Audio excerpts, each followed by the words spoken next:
Oh, we just got off the, I should have already said that. I just got off the phone. I'm just gonna vacuum and I gotta go to work right now.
Leo, look at this.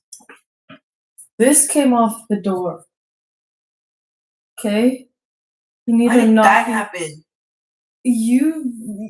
From what I know and what Michael told me, you do go through the door. Wait, how did that happen? Show me. You wouldn't come off her. It did. That was a part of it? Yeah. So you need to be respectful and not do that. That's dangerous. That's really dangerous. Yeah. This is already trash.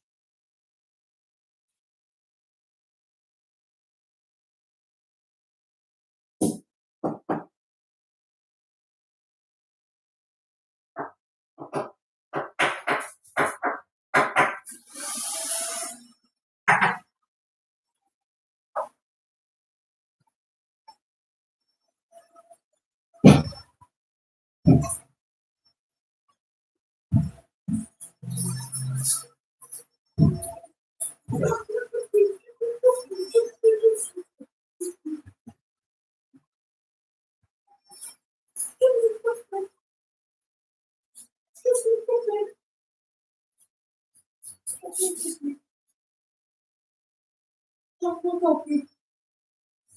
Chocolate cupcake. Chocolate cupcake. Chocolate cupcake.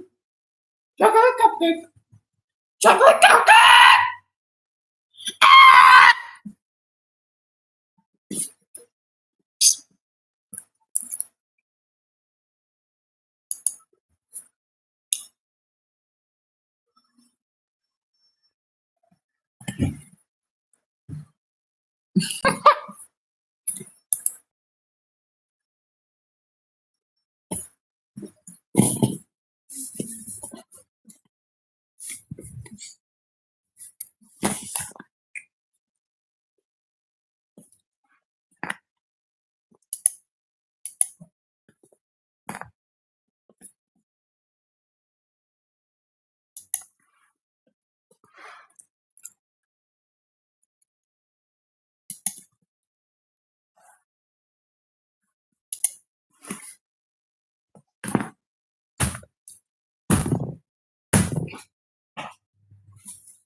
Well, you fixed it?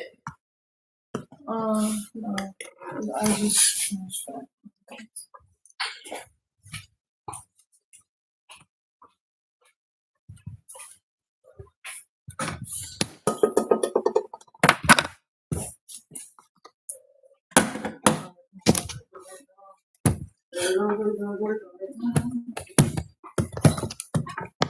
Wait, you gotta go right now? What,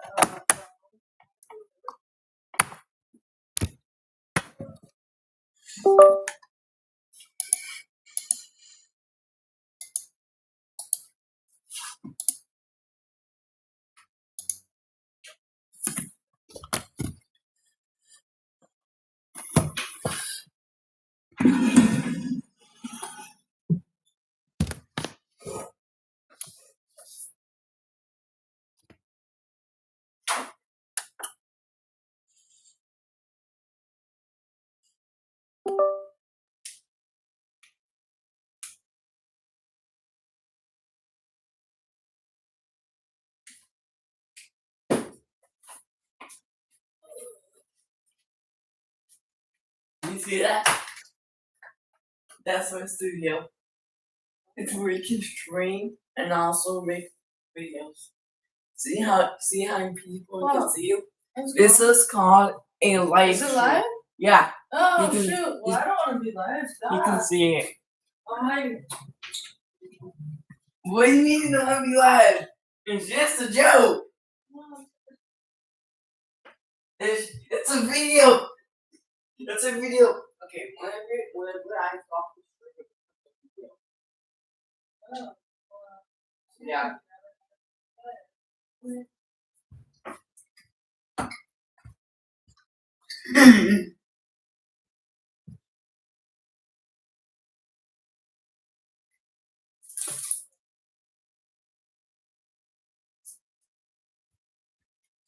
Let's watch some goofy stuff together.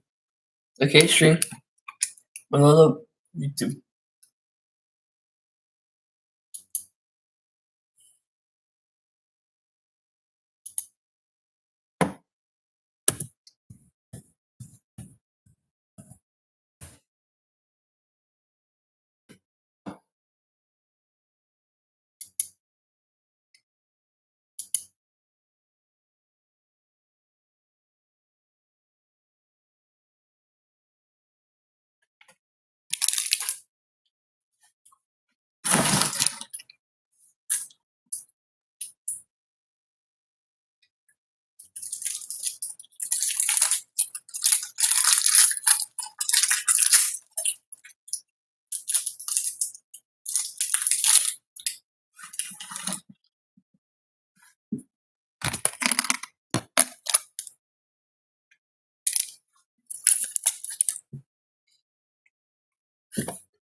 Okay.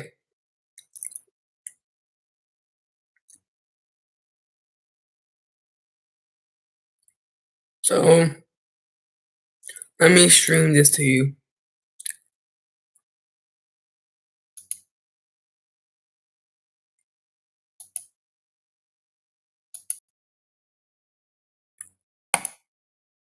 Join game, Bubbles. Did you change your I need to lower down the volume. region to East Coast? I don't know. So No, that answers yeah, that. that's a Go- no. Go to, Join game. Oh, no, Wow, the- no, wait. no, oh, no, wait, who the fuck is this? Who the fuck? This is Walter White, bro. We should probably let Bubbles in here. God, we could Yeah. don't do that. Bubbles is Back still up. looking for the West Yeah, Coast. I'm gonna back lobby. out. no, I'm actually getting salty, bro. Why? Because I'm sitting here doing something! Well- Let me in your game! I'm sorry, I don't speak to people without compressors in their microphones. Jesus. Okay, Milkers Oh is there. my Join God. before fucking Okay. Walter White comes back, please. There we Okay, go. hold on. Why'd we start already? Because this is the perfect thing. Welcome on in, everybody. We're Wait. playing Hand Simulator today. If you don't know, this is exactly how hands work. We're trying to shoot each other. Wait, are you guns. streaming? Ew, cringe. No, he's recording. Oh, That's God. even worse. Wow, and that joke went right over Rael's fucking head, bro. Look, have you seen how short I am? Yes. I Here, need look my at hand. gun back. Ready? Wait, do you have a bullet loaded in the gun already? I don't know if you need to load the bullet. Okay, that's a Here, I'm here pretty you go. sure you don't need to load the bullet. Here you no. go, Okay, Corgi. you could try shooting me with Here you go, nothing buddy. in it, and I will load the bullet. Let's see how we'll see how who's right. Okay. Bro, how the fuck do hands work? I'm I an am expert at using my I am hand. a smooth operator, and I am going to grab this one bullet. What is happening? I need to What's buy- happening is I'm going to grab this bullet and kill one of you. Probably Bubbles. I have. Bubbles, I have. Get your hand away from my singular bullet. Why are we playing a game of roulette like this with no stakes? What are the stakes here? What are we fighting? If you 1 die, fine. hour You of die in Neo real life. jokes. If you die, you're subject to 1 hour of Neo jokes. Rail, are you trying to hold hands? Because I am busy. I wanna. Let's hold hands. No. Just like let me just I, like. Is there anything oh, out here? you're just How's it I going? want out Neo? of this. my I want out of this. shaven arms. Oh, your arms are so smooth. How does? Neo. Oh, They're so smooth. I just want to let you know that I'm like making a gaming face right now. Like I am trying. So I'm shooting you first. Hey, Corey.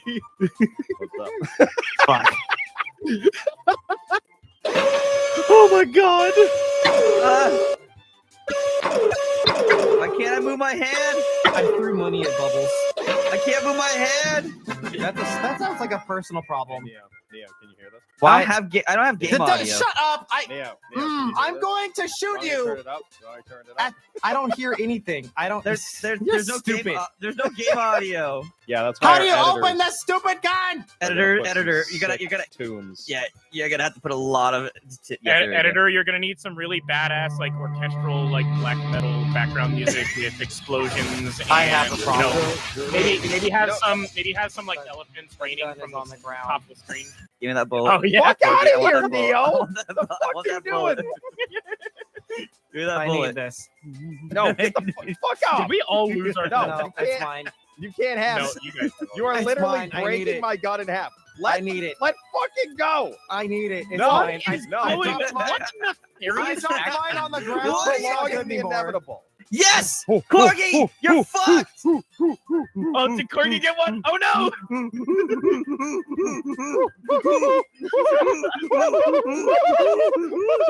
Not if I block you. Oh, it's open again. It's open again. The average experience at the fucking locals. He's holding it so far away I You're can't on grab it anymore. Neurons are activating.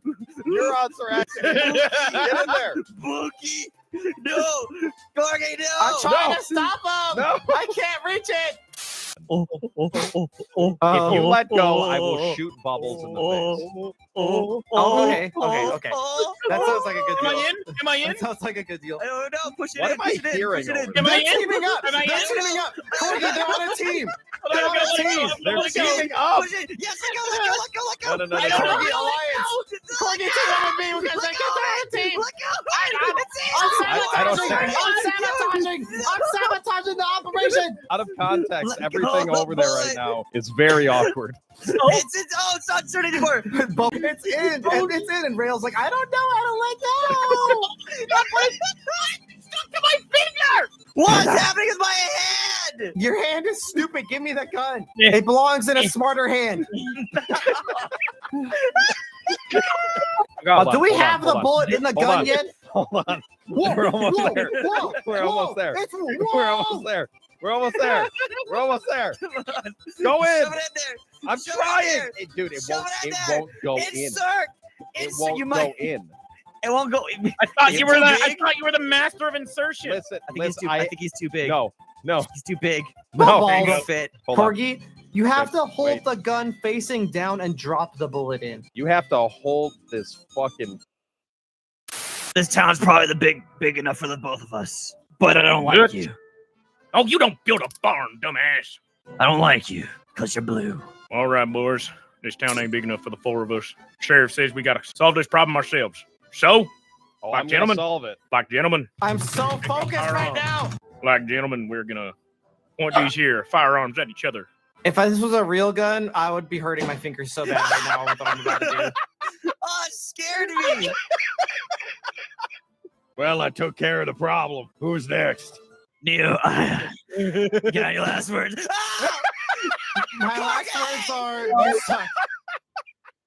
Corky, I was about to do it, you asshole. It's okay. So now it's down to Neo and Corgi. It's up to me. I'm gonna rid this town. All right, boys, I want I'm to gonna hear rid a this good town old. about you, city slicker. This is kind of tense. Oh, it's cocked. We're in there.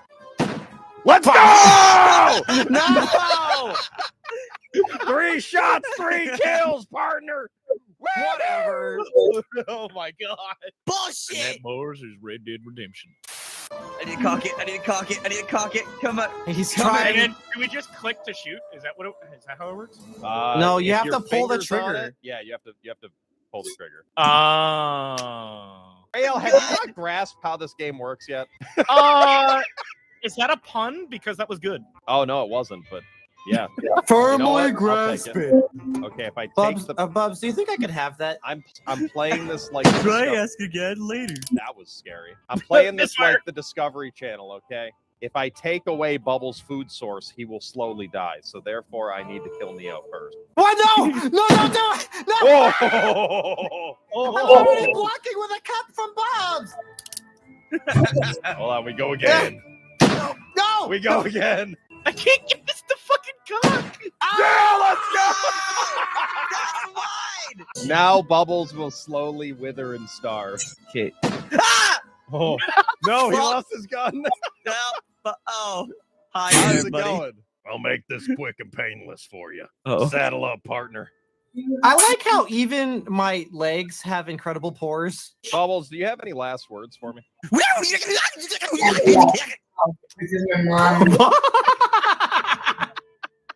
So Now stupid. we begin the who will kill me first. I managed to get the gun cocked last I'm time not at gonna least. touch my. I'm gonna take a nice sip of my iced tea. I'm gonna sit back. Mm-hmm. Delicious. Is that? Does it taste like victory? It does. I'm pushing No! Bubs. I'm pushing Bubs. No! He's one hit. He's one shot. He's one shot. I am sweating. All right, I'm gonna start playing now. You ready? No! Oh, what? I have. I Wow. almost had the gun. I gave him an inch and he took it. I just love the timing on it. Okay, I didn't mean to actually kill you, but okay. I just meant to brutally maim you. Oh! In the groin. Neo with the long play. Oh, that was fucking awesome. Oh my god. Well, that was learning to use our hands. Congratulations, everybody. That's the most handsy I've ever been with another content creator. You know, I feel much better at fingering now.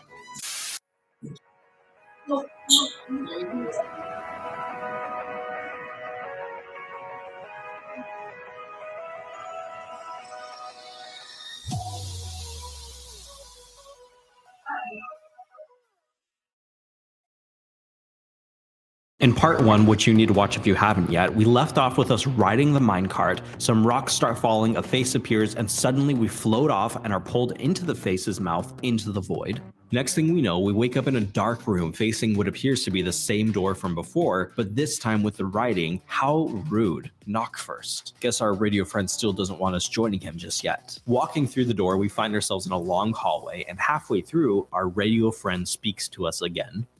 For me, it started with a valve. Rusty old red piece of junk I found behind my studio. I don't remember why I did it, but I put my head inside this thing and I jumped at a certain angle near a wall and boom! I flew like 150 feet, landed on my neighbor's roof. Anyway, I started looking for other stuff like this, other anomalies. My favorites were collision testing and speedrunning, launching myself across town in 14 seconds flat.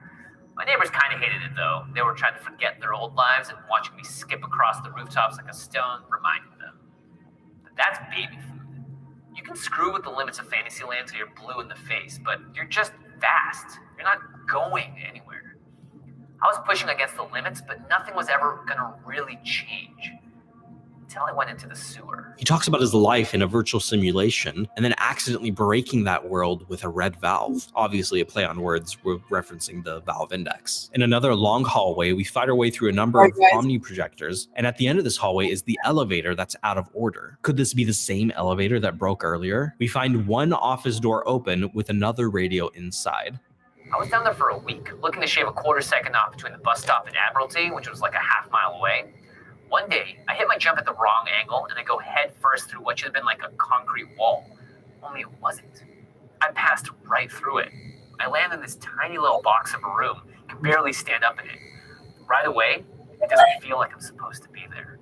3 of the walls looked right, but one of them was just mesh and grid patterns, like somebody hadn't finished it. And sitting there on the ground was a 6-sided dice. He mentions 6-sided dice. He's talking about the same dice that we found at the beginning of our game. Moving on through the wall and some more boring hallways and more Omni projectors, there's a hidden room under some stairs and another radio. I didn't think anything of it for a second. I just picked it up, looked at it. But in the back of my mind, I was still trying to work out how to shave that second off between the bus stop and Admiralty. So when I dropped the dice and I turned to walk back out of there, whoosh, I'm suddenly walking at like 30 miles per hour. I'm beyond fast. I'm like lightning. Then I looked down and I wasn't in my body anymore. I looked like a girl, like some kind of assassin. I don't know. It scared the hell out of me, actually. At first, I thought I'd never go back down there. That feeling lasted about 3 hours. So he used the avatar dice, but instead of becoming a random peasant like we did, he accidentally became a super athletic woman that was very fast. Moving on, we find a new kind of null body, one that's so corrupted by the void that has taken on a purple color that we associate with the void. In the next room, we finally see our radio friend's face as he transmits a message to his radio station, 98.6 Dead FM. I started going back to the dice constantly. I'd roll it, thinking about strength, and boom, I was this bruiser guy who could punch through a wall. Focus on gravity, and I'm some kind of soldier cat thing running on the ceiling. But it was always temporary. It would only last as long as I could focus on it. So I started focusing more and more. Continuing on, there's a large museum display for body remapping, except most of it has been redacted and it's pending approval for the museum submission. The room next to it has a board explaining all of the avatar stats except intelligence, which was redacted. There's also another radio with our friend. The point of this isn't go find magic dice. The dice were just a jumpstart. The question is, what are you actually capable of doing? And what if there's a place where the limits you put on yourself here don't exist? Where literally anything is possible. That's where we are. And if you're listening to this, consider this an invitation to join us. I wish I could tell you how you're going to find it, but every path is different. What I can say is this. Stop playing the game how it's meant to be played. Look for anomalies. Look for breaks. Test the limits. You'll find your way. He tells us that we're in a place with no limits, where anything's possible. Is he talking about the void? He finishes his message by inviting us to join him. Finally, we find ourselves in a hallway leading to an elevator, and across from that, our radio friend that we saw earlier. What you looking at, kid? Okay, pretty good, but you're still a player. A player won't survive the ascent. Even if you did, I don't need another player. What I need is a DM, a creator, a builder. Here, take this body log, go fill it with avatars. We're then guided through several levels to collect avatars. First, in Street Puncher, we get the Strong avatar. Then in Highway 17, the bridge, Sprint Bridge 04, we collect Fast, the first avatar our friend ever got. In Magma Bridge, we collect Heavy. In Moonbase, we collect Short, and here our radio friend says something interesting. Okay, I screwed up your gravity. Look, sometimes the rules change on you in the void. Improvise and roll with it. Look, sometimes the rules change on you in the void. This confirms my suspicions from earlier that we're in the void. It's just not clear if he sent us to the void to collect these avatars, if we've been in the void since the minecart ride, or if we entered the void before that with the doors. All we know is that right now we are in the void collecting avatars in a bunch of random simulations. Anyways, in Monogon Motorway we collect the light avatar, and then finally in Pillar Climb we collect Tall by destroying a reflection of ourselves that turned into a void entity for some reason. After all of that, we're back talking to our radio friend. Not bad, kid. Your body log's ready for full function. You're gonna have fun with it. You know, all of this, it's what the Boneworks team flushed. Maybe there's more. I don't know. But I do know there's a lot more than just Fantasyland out there. I'm not gonna lie to you. I don't know where this all ends. But let's build something and find out together. The ascent ain't gonna be easy. But you're ready, I think. Take this. I'll see you topside. We find ourselves back in the Bone Lab hub, but this time with a key, which we use to finish unlocking the doors leading to the Boneworks box. Level 6 authorization approved. Warning, Boneworks support staff not available for on-site certification. Please be advised, altering Boneworks memory profile will cause catastrophic instability. Entering inside the room, there's nothing in it except the Boneworks crate, and nothing happens until we break it, which then lets out a purple orb that drags us up.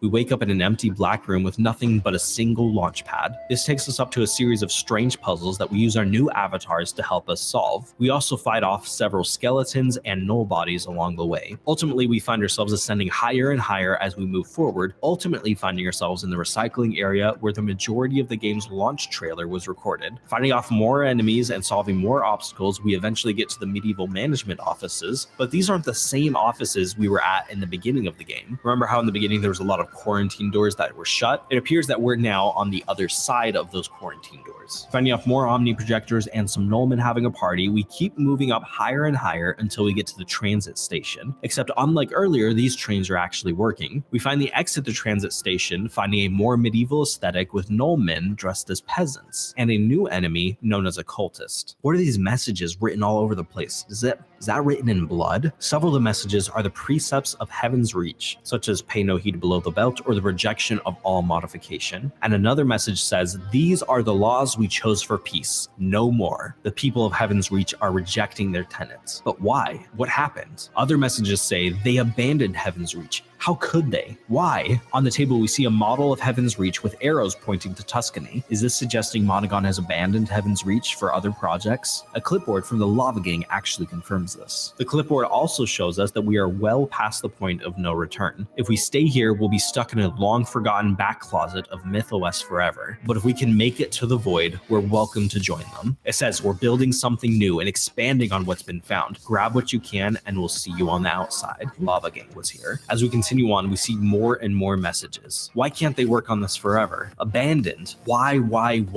They left us to burn. Abandonware. Heretics, betrayal, scam. Monaghan took the money and ran. I want a refund. We will take up arms. We will take what's ours. They did this. They left us. Burn. And then one final message says, we can hear the sound of machines. Is this a reference to the final gate, the Hall of the Machine King? Finally, we find ourselves at the Wishing Well lift, which takes us up, back to our home, back to Heaven's Reach. Rising into Heaven's Reach, we hear a woman screaming, "You're supposed to be dead." Another woman later yells, "We'll hang you again." Well, since we're here, we might as well get revenge against everyone who tried to kill us. Fighting our way through villagers, peasant null bodies, and cultists, we discover what happened after they attempted to execute us. Apparently, soon after we escaped, a pit opened up, destroying a house. This must be the house that we found on the lift at the beginning of the game. Initially, they thought this was punishment from their god, but they ended up diving into the pit and learning the truth. Monaghan had abandoned them to pursue sinful exploits elsewhere. And so that's how they got down into MythOS to write all of those messages we saw before. Eventually, we find a boarded off area with two big doors leading to a peaceful field and a windmill. But then suddenly the sky opens up and a giant hand reaches down. That kind of looks like our friend from the radio station. We climb up the windmill, grab his hand, and he pulls us up into the void. At the top, we see our friend, a normal size now, in a cab from Tempest, Pennsylvania. He asks us to give him a push to start the cab, but before we do, we see the elevator, and all around it, a bunch of broken crates and a clipboard explaining that the elevator is actually an emergency portable elevator, and that it has Boneworks approval from Hayes. Remember him from Boneworks? It also appears that the elevator was put here by none other than the Lava Gang. A warning on the box explains that the elevator is used to pierce the void for immediate access to MythOS. In other words, the elevator can be used in the void to access MythOS from anywhere in the void. And had the elevator worked when we first hit the exit simulation button, it would have brought us out of the MythOS simulation here to the void. From here, we get in the cab with our friend, and while the credits roll, he has a lot to say to us. All right. You are listening to 98.6 WCCK, Dead FM, Road Warrior Edition. And this is Jay with my new pal on board. Now, pal here was causing a lot of trouble over in Fantasyland. Good thing I showed up though, right?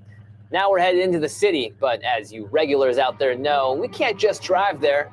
We're gonna need a little bit of help from an old classic. It's time for Don't Fence Me In. We finally learn that our friend's name is Jay. That's nice to finally know. And he says that he's going to take us into the city.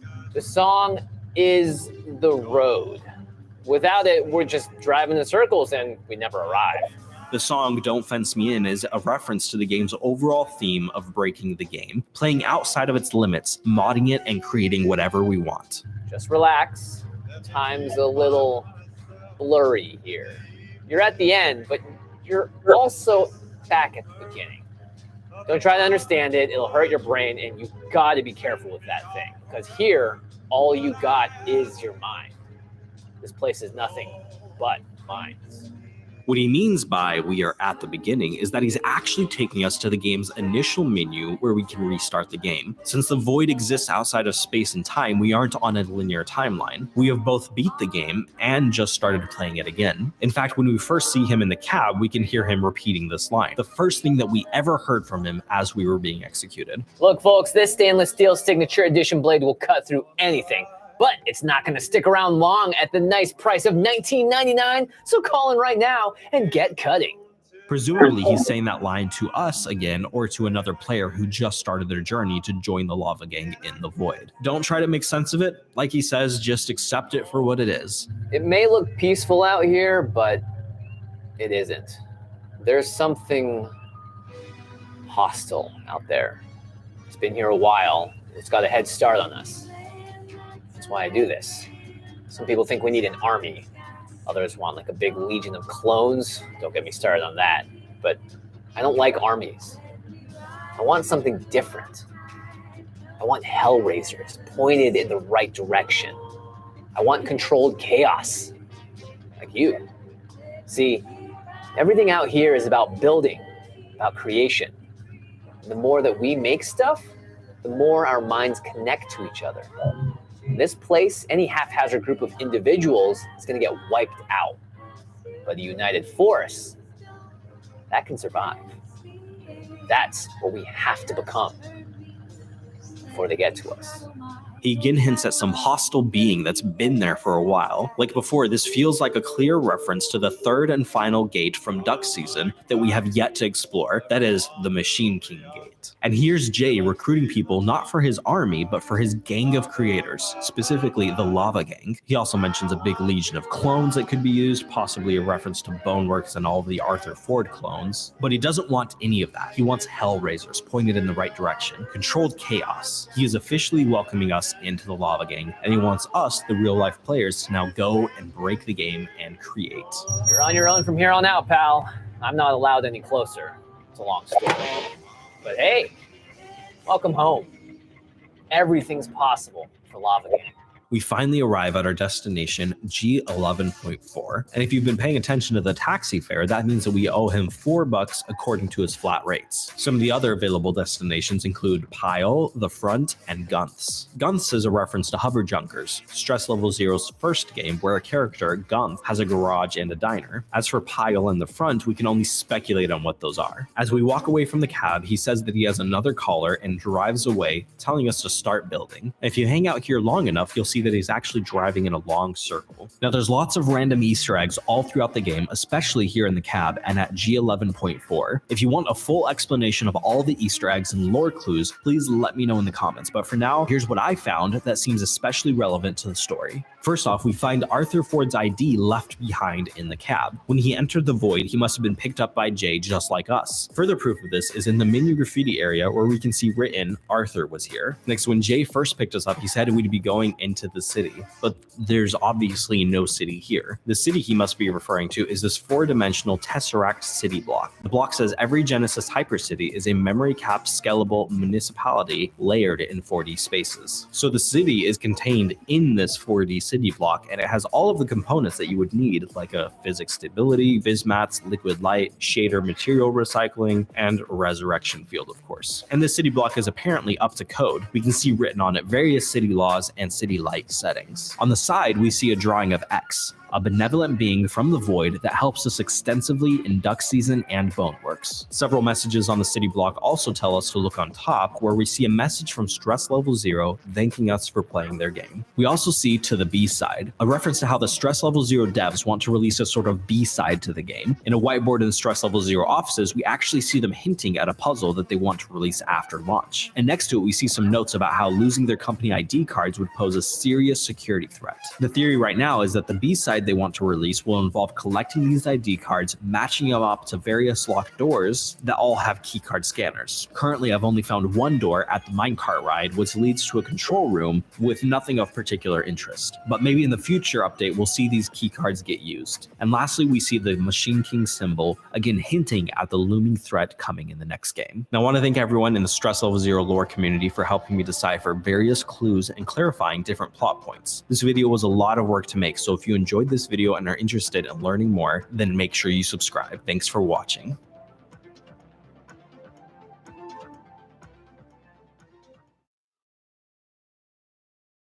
Whenever I think I'm done finding secrets in Bone Lab, the game continues to amaze me with hidden things in areas that I didn't even know were there before. So here are the newest secrets and how to find them. Number 1, Startup Secret. When you finish the Bone Lab campaign, you get a new startup menu, and most of us just skim by this to get to the gameplay. But we're also allowed to walk around in this new menu, and if you do, you'll find some pretty interesting stuff. On the top of here, you'll find a bunch of messages thanking you for playing the game, as well as just a bunch of doodles from the developers. The messages and graffiti continue on both sides of the structure, with the back having a mysterious message glowing red. A subtle but nice reward for finishing the game. Number 2, Mind Dive ending. The ending of level 4 Mind Dive is really cool, but have you ever explored it on your own? Well, you don't have to, because I just did. To my surprise, the objects out here are actually humongous, but there's something about them that just doesn't make any sense at all. You can actually move them. This doesn't make a whole lot of sense considering the player never actually touches them during that one final cutscene, and it's pretty weird that they even thought to give these objects physics at all. Still, it's a ton of fun to punch them around in zero gravity, and if you want to explore this place for yourself, it's a pretty time-consuming journey, but it's totally worth it. Number 3, Hub Secrets. When most of us go to the Bone Lab hub, we don't stick around for very long. And if you're not looking carefully, there's a lot you could miss. Up by the Stress Level Zero sign, there's a hidden little room that you can't really see very well into. But if you go up with gravity cups or a Nimbus gun, it becomes a lot more clear what's up here. It looks like some sort of office, but when you try to enter with the Nimbus gun, nothing happens. Another cool detail is above the crashed elevator. Most of us just left it without much thought, but if you look at the ceiling, you can actually find the elevator shaft where it came into the lab from. But there's something else you might have missed. You might have seen these vent covers all over the lab, and if you open them up, you'll find a vast network of tunnels underneath it. The cool part is you can use these as a means of transportation between different game modes, which I personally think is way more fun than just walking around. There's a couple of bigger areas in the tunnel system that lead to different game modes, but one of them has something cool. On opposite ends of the room, there are 2 hallways with fake doors at the ends with the phrase "not this way" written on the floor underneath them. There's something beyond either of them, but they're still a really cool addition to the tunnel system. Number 4, the Matrix reference. In the secret room in level 4 Mind Dive, there's a bunch of monitors reading the same thing. Look familiar? Well, this is what Neo's monitor was saying in the Matrix when he was instructed to leave his apartment. In the rooftop parkour map, you can find the same reference on another monitor, and if the reference wasn't already clear enough, you find the monitor in a dingy apartment with a strong green overtone. This honestly makes a lot of sense considering that Bone Lab and the Matrix both have a plot revolving mainly around the idea that everything is a simulation. Number 5, the Omni Secret Dialogue. The Omni Projector NPCs seem to be saying a lot, but we just can't really tell what they're saying. And with a huge thank you to Orb for figuring out what this distorted audio is, we can finally tell what these guys are saying, so here are a couple voice lines.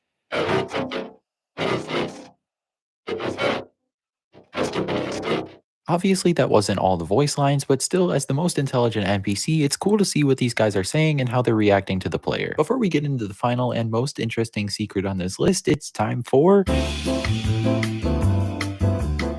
Did you know there are secret avatars in the Bone Lab hub? Up here on this ledge, you'll find the Arthur Ford avatar. Down here in this dumpster, you'll find the Null Body. And if you look on top of the elevator, you'll find the capsule for Jimmy Wong. Anyway, back to the video. Number 6, the Mirror Dimension. You ever looked at a mirror in Bone Lab and wished you could go inside? Well, if you turn on No Clip on your Nimbus gun, you actually can. The funny thing is, you can do this with any mirror. Beware though, because some of these mirror dimensions don't have full collision, so you might fall to your death. One of the most notable examples of this is in Monogon Motorway. The hub and restart buttons are still here, but they just don't have any function, and you can still spawn objects and enemies in here just like you would be able to anywhere else. It's honestly super cool that you can even go in here, and if you want to check it out for yourself, just toggle No Clip on your Nimbus gun and you're in. Well, those are all of the latest and greatest of the secrets of Bone Lab. This has been Justin from Alternate Reality, signing off for now. See ya.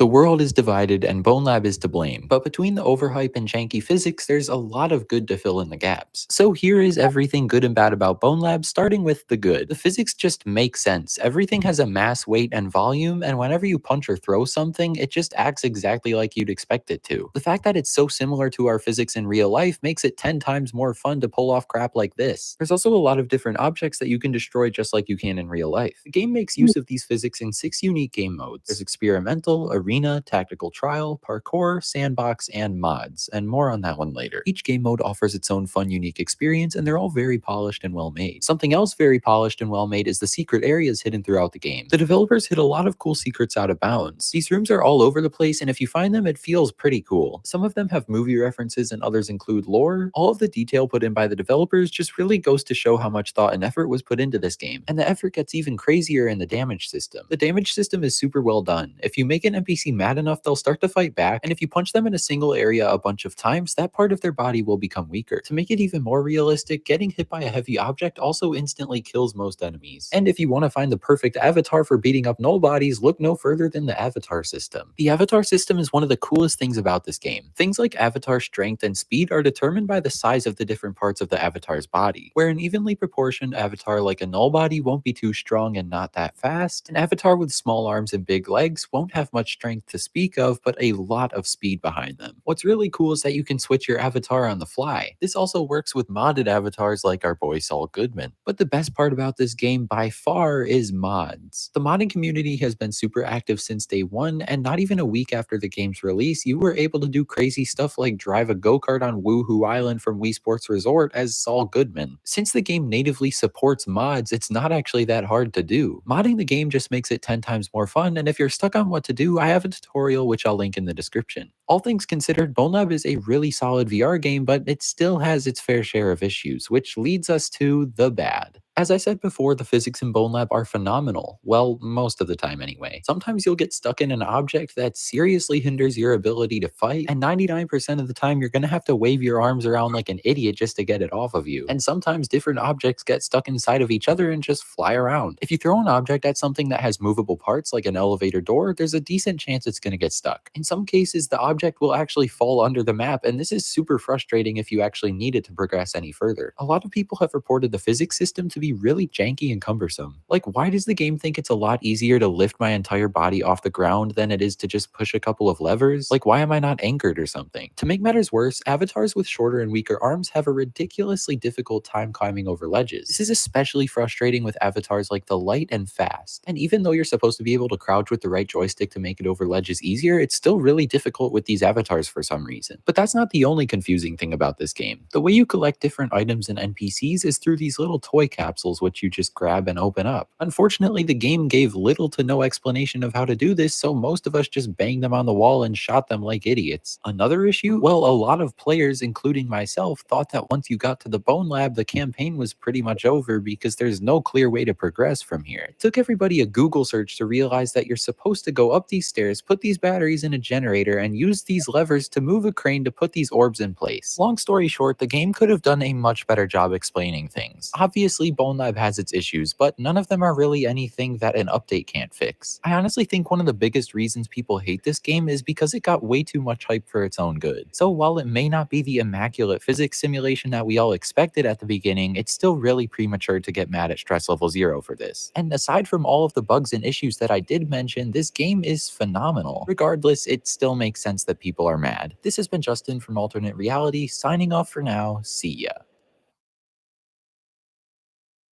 This Thursday, Bone Lab, the most hyped up advanced VR game to date, was released. And even on the Quest 2, it's absolutely beautiful. And the moment that I loaded up the game and chose an avatar, I already knew that this was going to be an absolute revolution in the VR industry. Bone Lab starts by doing something that is pretty rare in a video game. They set you in a situation, no questions asked, no explanation, you're just there and something is about to happen.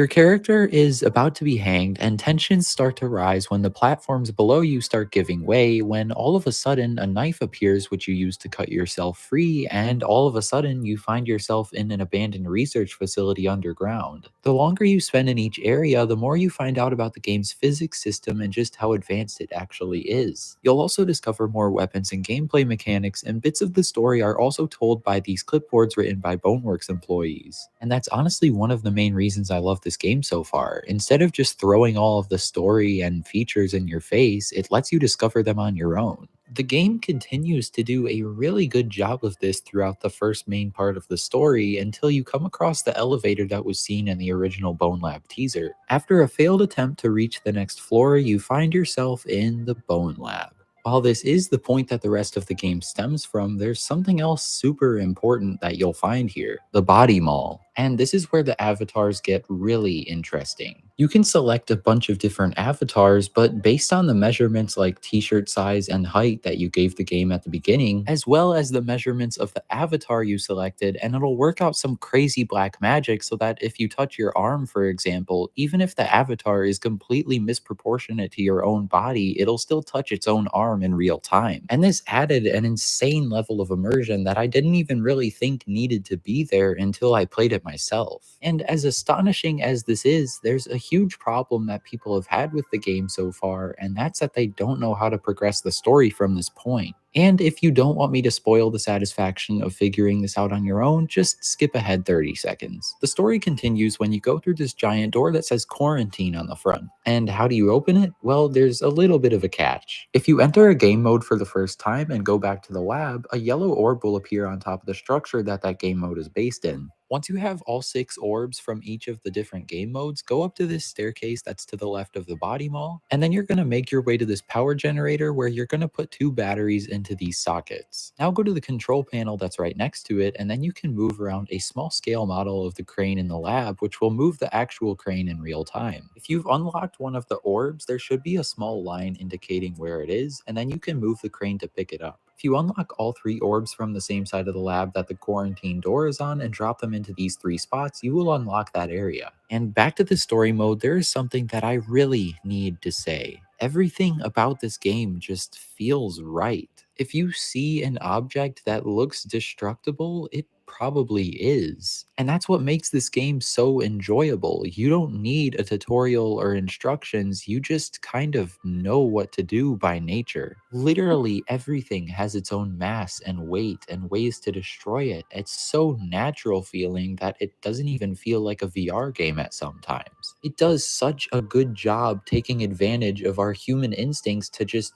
do things without thinking about them. I thought this was just going to be a typical VR physics simulation, and instead I found myself swinging my arms around like an idiot, just destroying objects that weren't even there. If I was in a combat scenario, I didn't plan out a strategy, I just took whatever I could use as a shield and ran. But even while I was under the control of my own instincts, the game still forced me to think outside the box at some points. There's no real set way to do this. If you have something at your disposal, you can use it. Whether we knew it or not, through all of the years of VR's existence, this is one game that we just needed. And I feel that it raises the bar so high and so hard to compete with that other developers are going to have to replicate this in the future, so really it just serves as a massive landmark. I haven't even played the entire game yet, and this is just about as close to perfect as a VR game can get. And it'll be a very long time before we see any other VR games that can even compete. The game gave me an insane first impression, but before we end the video, it's time for...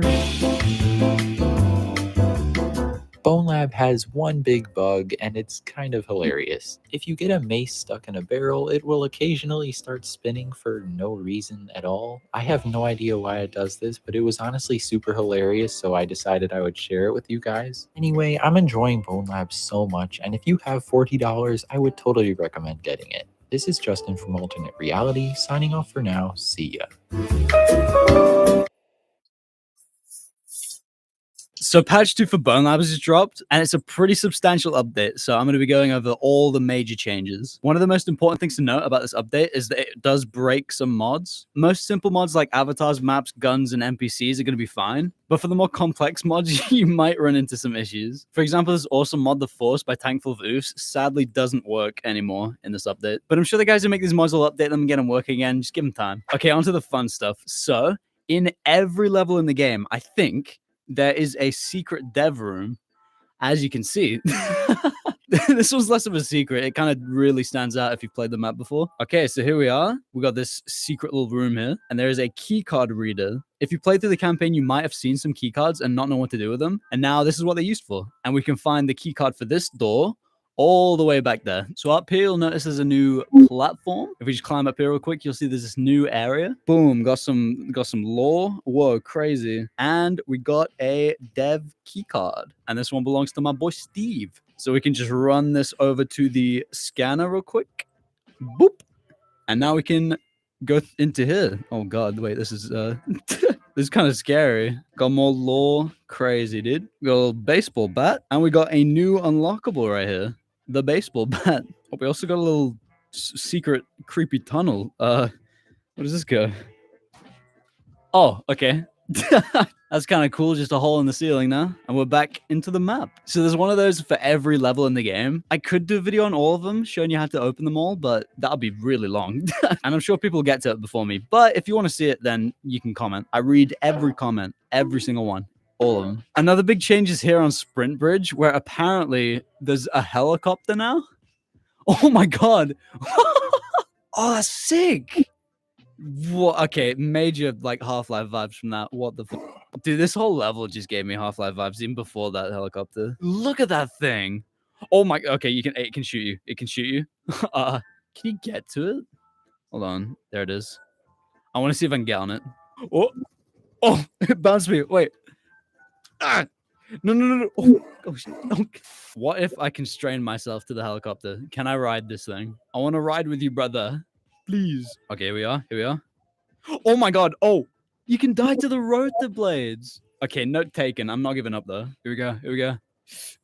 Oh, I'm riding it. Yo, what's good, turret? Is this thing gonna shoot me? I'm just chilling on the helicopter. This is so sick. I love how this looks too. You know, with how far mods have come, like in the short amount of time they've been out, I reckon we could get like a pilotable helicopter like this. I don't think that's too far off. This thing is really intimidating me. Also, I don't know how to... I dropped the constrainer, so I don't know how to free myself. Oh, I got it. Okay. Oh my god. Mission Impossible. And then... Boop. Thanks for the ride, bud. I love that so much. Another really cool addition is on Tuscany. It's another dev room, but this one's like especially cool. You can find the key card to this dev room on this little statue's head all the way out here. Belongs to my boy Kevin. And if we go all the way out here, we should see a little reference to the Truman Show, which is the Mirador area here. It's like, okay, I missed. Wait, hold on. Oh, okay, make sure you actually land on the place and don't fall to your death and lose the card. And this Easter egg was also in Boneworks, but you could never get past this point. The door was always locked. You could never open it. But now there's a little secret key card reader here. And we put Kevin in there and boom. Got a little airlock here. Okay. Whoa. That's pretty tall. That is ridiculously slow for how tall this like elevator shaft is. Does it go faster? Okay, no. Okay, we're on it now. Up. Nice. You know what they should have done? They should have added like a radio here that had elevator music playing. That would have been pretty funny. Oh, am I really gonna sit here and wait for this? You know what? I'll do it for the experience. You know, this could be a big moment. Who knows what's at the top of this place? I'm just going to take a seat and enjoy the ride. Holy, this better be worth it. How far up am I? Oh my god. This is spooky. I don't like this. Oh my god. Jesus. Okay, no, I can't look down. No. So I wonder if you drop like something tiny off this and with a little guy at the bottom, would it like just obliterate them? Like dropping a penny off the Eiffel Tower? That could be a little experiment. All right, here it is. No. You're going to make me jump. Okay. Oh. Oh, that no. Okay, what do we have here? Huh? Ooh, okay. Battery. All right, that's that. We could find one of those. Oh, it's like an observation deck. It's like in the movie. Got some. Oh, whoops. Got some lore. That's pretty sick. No battery though. Oh, there it is. Nice. Glad I saw that before going back down to look. Wump. All right, let me see. Whoa. Whoa. Wait. Oh, look at the effect on that. It's like a black hole. It's bending all the light. Bunch of cool looking computers. You don't see these anywhere else in the game, I don't think. I haven't seen these at all. It's like new. We got a ooh. Another way. What is this? Oh, this is it. This is the Garand. This is in the patch notes. Okay, let's get a look at this thing. There it is. Got the bayonet on the end too. Can't take the bayonet off at all. That's pretty cool though. Is it a bomb? Okay, not a bomb. Alright, so we put it in there and then boop. It makes the sound. Okay, yeah, that's good. Brr. Oh, that's pretty satisfying, actually. It's cool to see they're still adding different stuff like this. This is sick. Now I can finally add the M1 Garand to my pile of 500 other guns. Let me know if you recognize anything in this pile. Oh god, my FPS. I need to leave. Jesus. Hey, just because funny, what happens if I explode everything in here? Uh-oh. I'm gonna back up a little bit. Yeah, that's about what I was expecting. Oh, the lag is like completely gone. Now I can see all the guns at a smooth FPS. And that's everything I'm going to cover in this update. Remember, there's a bunch more hidden rooms for you to go find. If a video going over every new room is something you want to see from me, then remember to leave a comment because I read them all. And hey, while you're at it, subscribe because that percentage still hurts me inside. Thank you.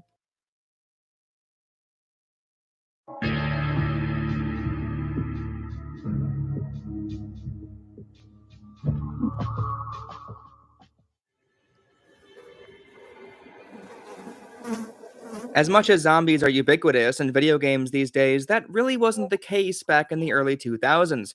Resident Evil was the big zombie game series, and maybe you could throw in the House of the Dead rail shooters too? You of course had a few licensed games here and there, taking inspiration from, or altogether adapting, a popular movie, and plenty of games that featured zombies in them, but they certainly weren't the selling point, and likely not even the main enemy type. The rare times where zombies were the main focus, the tone was mostly on the less serious end of the spectrum. 2006 saw the release of Dead Rising, and while it had a mostly campy tone, Hang on, how long has the stream been going on for? Damn! I'm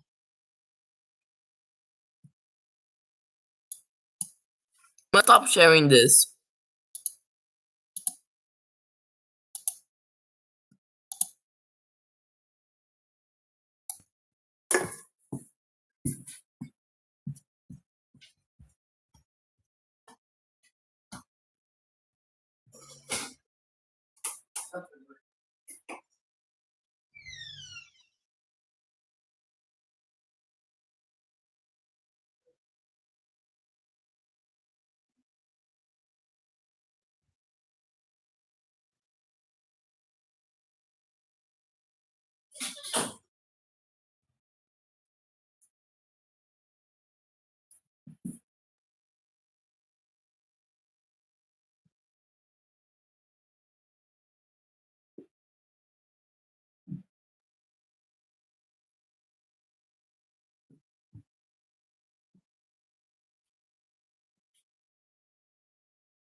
I'm gonna walk down on blocks, okay? I'm gonna work out right now. I'm in the garage, I'm in exactly at the house. Because right now I have the video up. Up and then right now it's flying. The recent one is when I'm up in the car.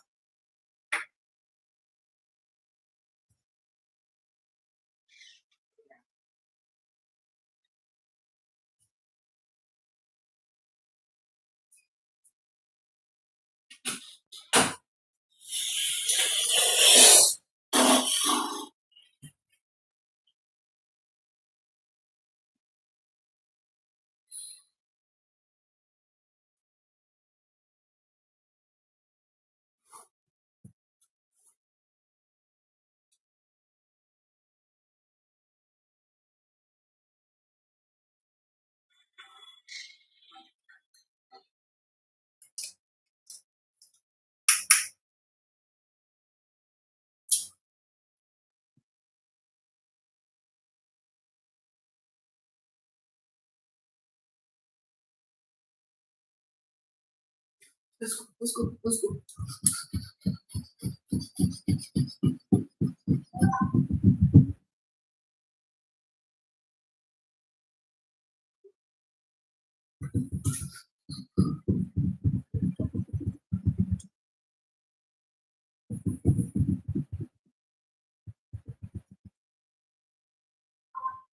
Dude, Leo!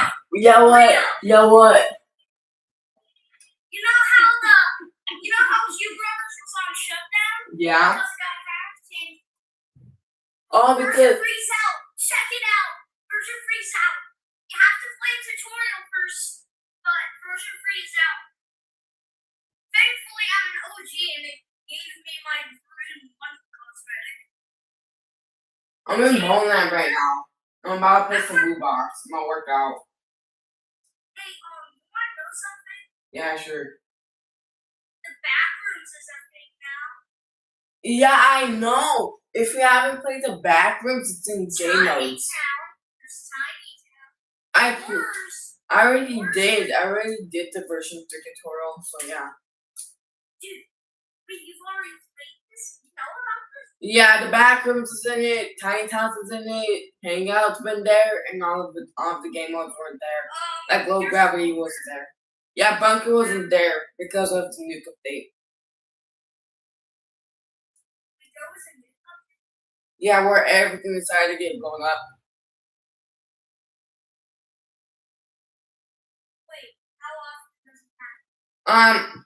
Whenever there's an update that happens, that usually happens.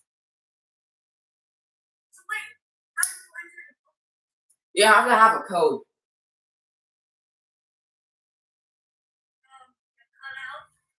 You have to have a code. It's in Hangouts. There's a tree. If you see the tree, there's a code on it. So wait, is there a cosmetic inside? No, it's only just the beds. Ooh, that is painful. That is painful. Getting right there on the tummy, it hurts.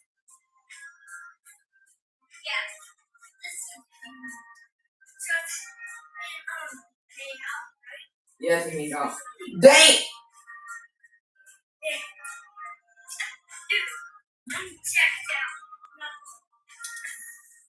I'm playing Bone Lab right now.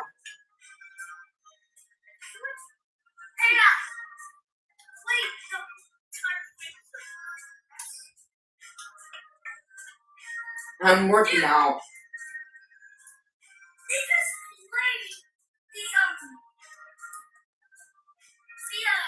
That's hurts.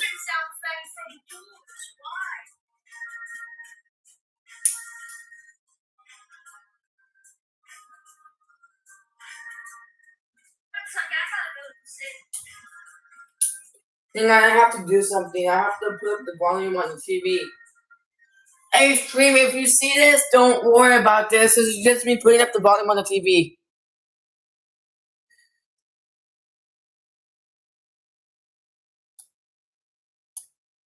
Okay? Alright, I got Okay, my microphone's not even muted. So let's go on to Octopus so you can hear me too.